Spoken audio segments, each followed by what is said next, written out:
അസ്സലാമു അലൈക്കും വറഹ്മത്തുള്ളാഹി വബറകാതുഹു.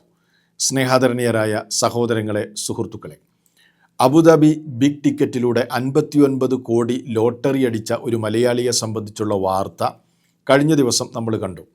പലരും ആ വാർത്ത വളരെ ആവേശത്തോടുകൂടെ പല വാട്സാപ്പ് ഗ്രൂപ്പുകളിലുമൊക്കെ ഇങ്ങനെ പ്രചരിപ്പിച്ചുകൊണ്ടിരിക്കുകയാണ്. ഇയാളെന്തോ ഒരു വലിയ നന്മ ചെയ്തു എന്ന പ്രതീതിയോടുകൂടെയാണ് ഈ വാർത്ത പലരും പ്രചരിപ്പിക്കുന്നത്.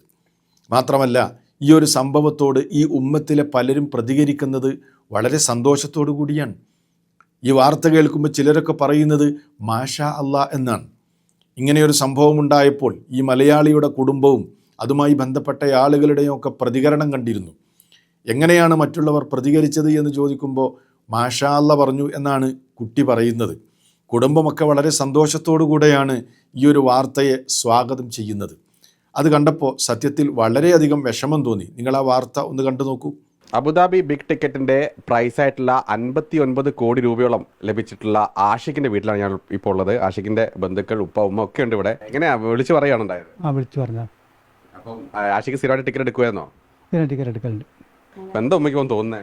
എനിക്ക് സന്തോഷം, എനിക്ക് അടിച്ചെന്ന് സന്തോഷം. വാപ്പയ്ക്ക് ലോട്ടറി അടിച്ച അറിഞ്ഞാ? എത്ര അടിച്ചെന്നറിയോ? എത്ര അടിച്ചേ? മോൾ അറിഞ്ഞായിരുന്നോ?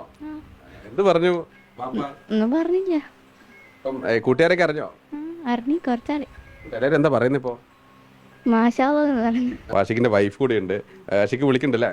വിളിക്കലുണ്ട്. അപ്പൊ നമ്മളൊന്നും പ്രതീക്ഷിച്ചിരുന്നില്ല അല്ലേ? പ്രതീക്ഷിതമായിട്ട് ഇന്നലെ വിളിച്ചപ്പോൾ വളരെ സന്തോഷമായി. കുറ്റപ്പെടുത്താനും ആക്ഷേപിക്കാനുമല്ല ഞാനിത് സംസാരിക്കുന്നത്.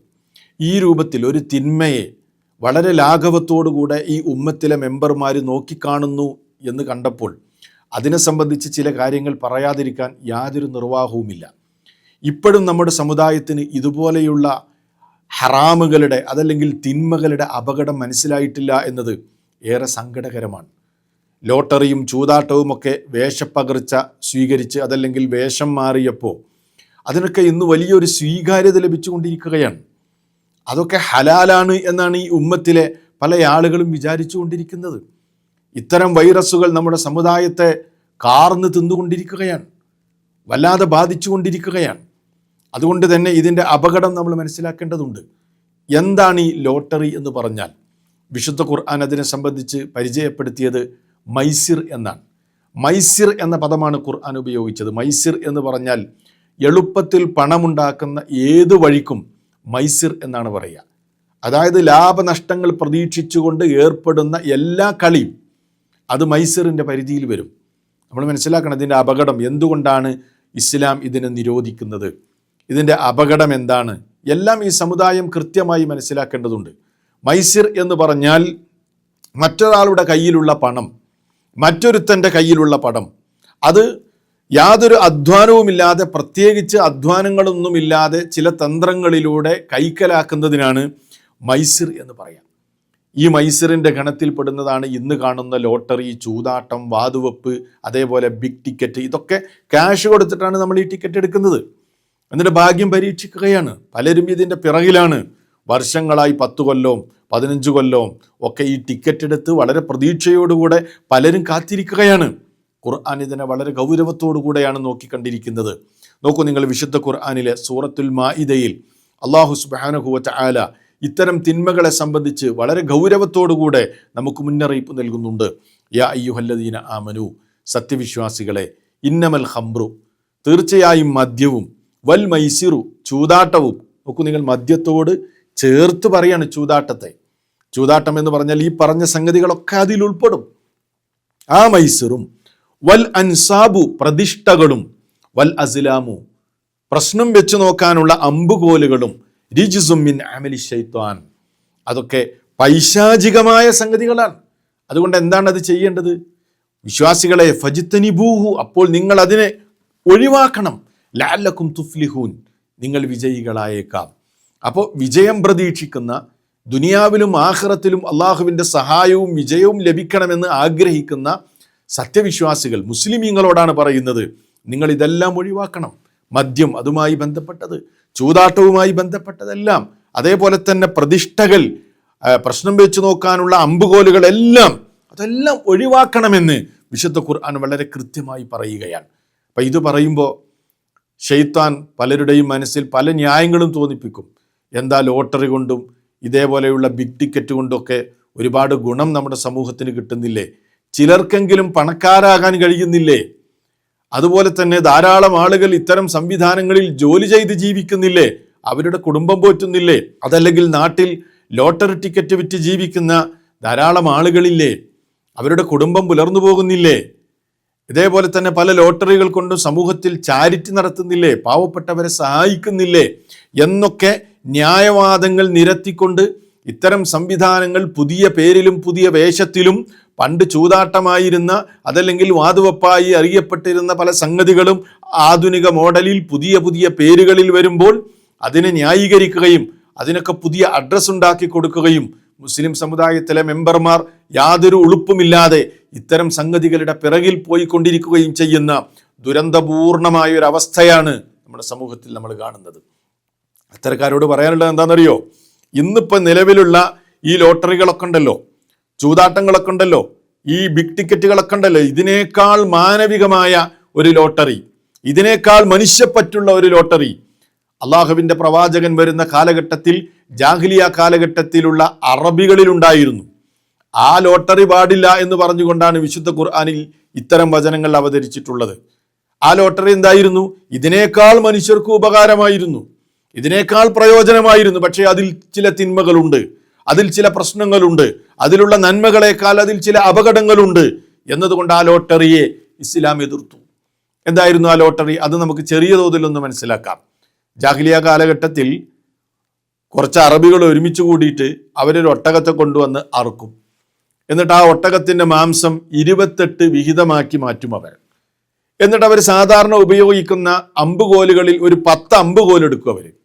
ആ അമ്പുകോലുകളിൽ അവർ 1 മുതൽ 7 എണ്ണം എടുത്തിട്ട് 1 മുതൽ 7 വരെയുള്ള നമ്പർ അതും ഇടും. 1, 2, 3, 4, 5, 6, 7. 3 അമ്പുകോലുകളിൽ അവർ 0 രേഖപ്പെടുത്തും. എന്നിട്ട് ഈ അമ്പുകോലുകൾ അവരൊരു ഉറയിലിട്ട്, അമ്പിൻ്റെ ഉറയിലിട്ട് കുലുക്കിയിട്ട് ഓരോരുത്തരുടെ പേര് പറഞ്ഞ് അതിൽ നിന്ന് ഓരോ അമ്പുകോലുകൾ എടുക്കും. ആ അമ്പുകോലുകളിൽ രേഖപ്പെടുത്തിയ നമ്പർ എത്രയാണോ അത്രയും വിഹിതം ഈ ഒട്ടകത്തിൻ്റെ മാംസത്തിൽ നിന്ന് അയാൾക്ക് കൊടുക്കും. ഫോർ എക്സാമ്പിൾ, ഒരു അമ്പുകോൽ എടുക്കുമ്പോൾ അതിൽ 5 രേഖപ്പെടുത്തിയിട്ടില്ലെങ്കിൽ 5 വിഹിതം അയാൾക്ക് കൊടുക്കും. 3 അമ്പുകോലുകളിൽ 0 0 കിട്ടിയ ആളുകൾ ഈ ഒട്ടകത്തിൻ്റെ വില അവരാണ് നൽകേണ്ടത് എന്ന് മാത്രമല്ല അവർക്ക് ആ മാംസത്തിൽ നിന്ന് ഒന്നും കിട്ടുകയുമില്ല. ഇനിയോ ഈ 28 ഓഹരിയും ഇങ്ങനെ ഭാഗ്യം കിട്ടിയവർക്ക് വിഹിതിച്ചു കൊടുത്താൽ ആ മാംസം അവരെന്താ ചെയ്യുക? അവരെ വീട്ടിൽ കൊണ്ടുപോയി ഭക്ഷിക്കുമോ? ഇല്ല. ആ മാംസം പൂർണ്ണമായും ആ നാട്ടിലെ സാധുക്കൾക്കിടയിൽ അവർ വിതരണം ചെയ്യും. ഇതായിരുന്നു ജാഹിലിയ കാലഘട്ടത്തിൽ ഉണ്ടായിരുന്ന ലോട്ടറിയുടെ ഒരു രൂപം. വിശുദ്ധ ഖുർആൻ പറഞ്ഞു പാടില്ല, അത് ഗുരുതരമായ പാപങ്ങൾ അതിലുണ്ട്. ചില ഉപകാരങ്ങളൊക്കെ ഉണ്ടെങ്കിൽ പോലും പാപങ്ങളുണ്ട്.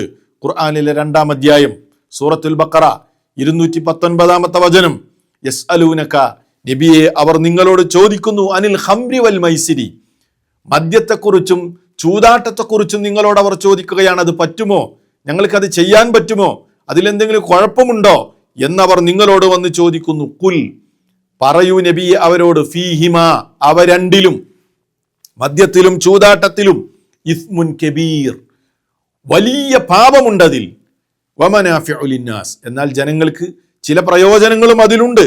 എന്നാൽ പ്രയോജനവും അതേപോലെ തന്നെ അതിലുള്ള പ്രശ്നവും വെച്ച് താരതമ്യം ചെയ്യുകയാണെങ്കിൽ വ ഇസ്മുഹുമ അക്ബറു മിൻ നഫ്ഇഹിമ, അതിലുള്ള ഉപകാരത്തെക്കാൾ അതിൽ പാപമാണ്, കുറ്റമാണ്, ദോഷമാണ്, അപകടമാണ് സമൂഹത്തിനുണ്ടാകുന്നത്. അതുകൊണ്ട് അത് പാടില്ല.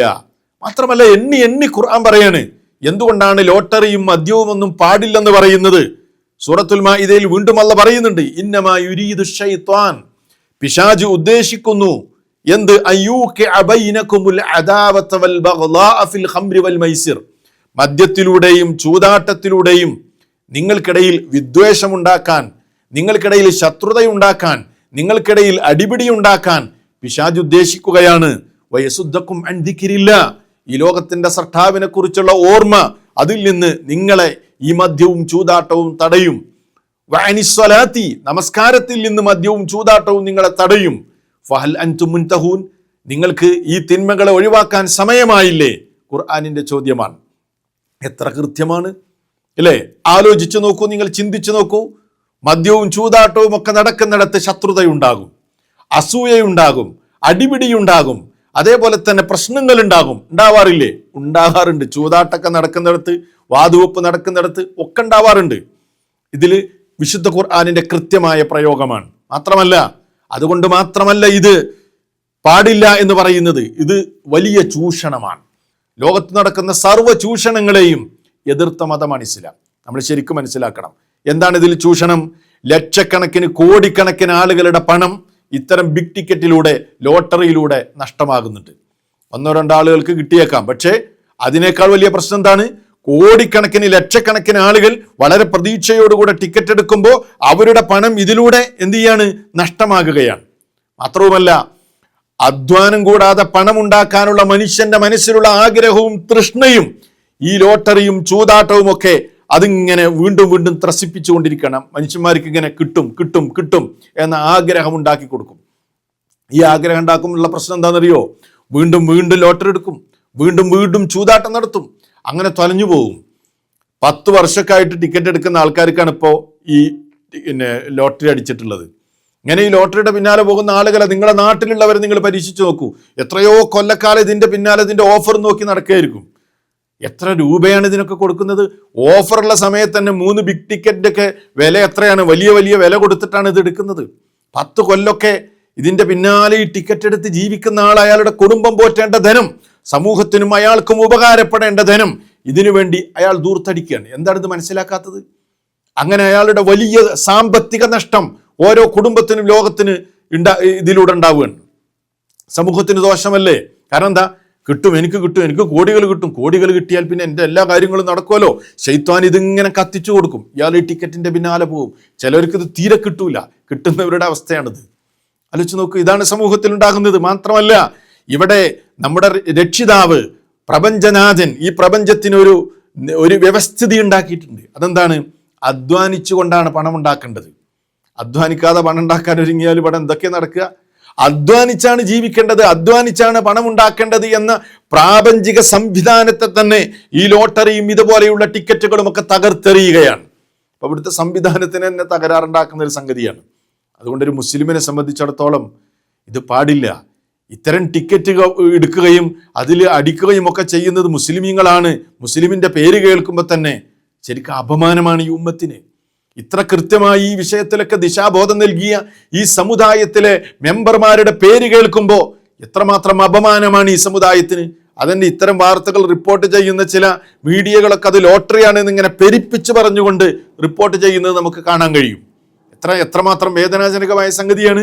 അതുകൊണ്ട് നമ്മൾ മനസ്സിലാക്കേണ്ടത്, മുസ്ലിമീങ്ങൾ മനസ്സിലാക്കേണ്ടത്, ഇത്തരം ധനങ്ങളിലൊന്നും, ഇങ്ങനെ കിട്ടുന്ന സമ്പത്തിലൊന്നും ഒരു ബറക്കത്തും നന്മയുണ്ടാവില്ല. നമുക്ക് എന്ത് കിട്ടിയാലും അള്ളാഹുവിങ്കൽ നിന്ന് അതിൽ നന്മയും ബറക്കത്തൊക്കെ വേണ്ടേ? പക്ഷെ ഇത്തരം സംഗതികളിൽ ഒരു നന്മയുണ്ടാവില്ല, ബറക്കത്തുണ്ടാവില്ല. കാരണം എന്താണെന്നറിയോ? എത്രയോ ആളുകളുടെ ആഗ്രഹമാണ് ഇത്തരം സംവിധാനങ്ങളിലൂടെ ചൂഷണം ചെയ്യപ്പെടുന്നത്. അതുമാത്രമല്ല, നാളെ പരലോകത്ത് ഇങ്ങനെ കിട്ടുന്ന ഹറാമായ ധനത്തിന് ഓരോ രൂപക്കും നമ്മൾ പടച്ചവൻ തമ്പുരാന്റെ മുമ്പിൽ കണക്ക് പറയേണ്ടി വരും. അള്ളാഹിന്റെ മുമ്പിൽ കണക്ക് പറയേണ്ടി വരും. കണക്ക് പറയാതെ വെച്ചകാല് മാറ്റിച്ചവിട്ടാൻ സമ്മതിക്കുകയില്ല. ലാ തസൂലു ഖദമ അബ്ദിൻ ഹത്താ യുസ്അല അൻ 40. 4 കാര്യങ്ങളെക്കുറിച്ച് വിചാരണ ചെയ്യാതെ, ഒരിക്കലും അതിന് മറുപടി പറയാതെ ആദം സന്തതികളുടെ വെച്ചകാല് മാറ്റിച്ചവിട്ടാൻ പരലോകത്ത് സമ്മതിക്കുകയില്ല. അതിൽപ്പെട്ട ഒരു സംഗതിയാണ് അൻമാലിഹി, അവൻ്റെ ധനത്തെക്കുറിച്ച്. മിൻ ഐന ഇക്തസബഹു, 2 ചോദ്യങ്ങളാണ്. വഫീമ അൻഫഖഹു, എവിടുന്നാണ് ഇത് കിട്ടിയത്, എവിടെയാണ് ചിലവഴിച്ചത്. മുസ്ലിം മറുപടി പറയേണ്ടി വരും. അതുകൊണ്ട് ഗൗരവമാണ്. ചിലപ്പോൾ കുറച്ച് കാലം നമുക്കൊരു സന്തോഷം ഉണ്ടാവും, ഒരു വലിയ കുമിള വലുതായി വന്ന് പിന്നാണ് പൊട്ടിപ്പോവും, അത്രേ ഉള്ളൂ. പക്ഷെ അതിന് കണക്ക് പറയേണ്ടി വരും. അതുകൊണ്ട് ഇതിൻ്റെയൊക്കെ പിന്നാലെ പോകുന്ന ആളുകൾ, ഇത്തരം വാർത്തകൾ കേൾക്കുമ്പോൾ സന്തോഷം പ്രകടിപ്പിക്കുന്നവർ, മാഷാ അല്ലാഹ് പറയുന്നവർ, മനസ്സിലാക്കുക, നമ്മൾ മുസ്ലിം സമുദായമാണ്. ഈ ഉമ്മത്തിന് എല്ലാ വിഷയങ്ങളിലും കൃത്യമായ ദിശാബോധം നൽകപ്പെട്ടിട്ടുണ്ട്. അതുകൊണ്ട് അത് പഠിച്ചു മനസ്സിലാക്കുക. കേവലം ഭൗതികമായ താൽക്കാലികമായ ലാഭങ്ങൾക്ക് വേണ്ടി അള്ളാഹുവിൻ്റെ ദീനിനെ വിൽക്കരുത് എന്ന് ഓർമ്മപ്പെടുത്തുകയാണ്. അള്ളാഹു സുബ്ഹാനഹു വ തആല സത്യം മനസ്സിലാക്കി അതനുസരിച്ച് പ്രവർത്തിക്കാനുള്ള തൗഫീഖ് നമുക്കെല്ലാവർക്കും നൽകി അനുഗ്രഹിക്കുമാറാകട്ടെ. വസ്സലാമു അലൈക്കും വറഹ്മത്തുള്ളാഹി വബറകാതുഹു.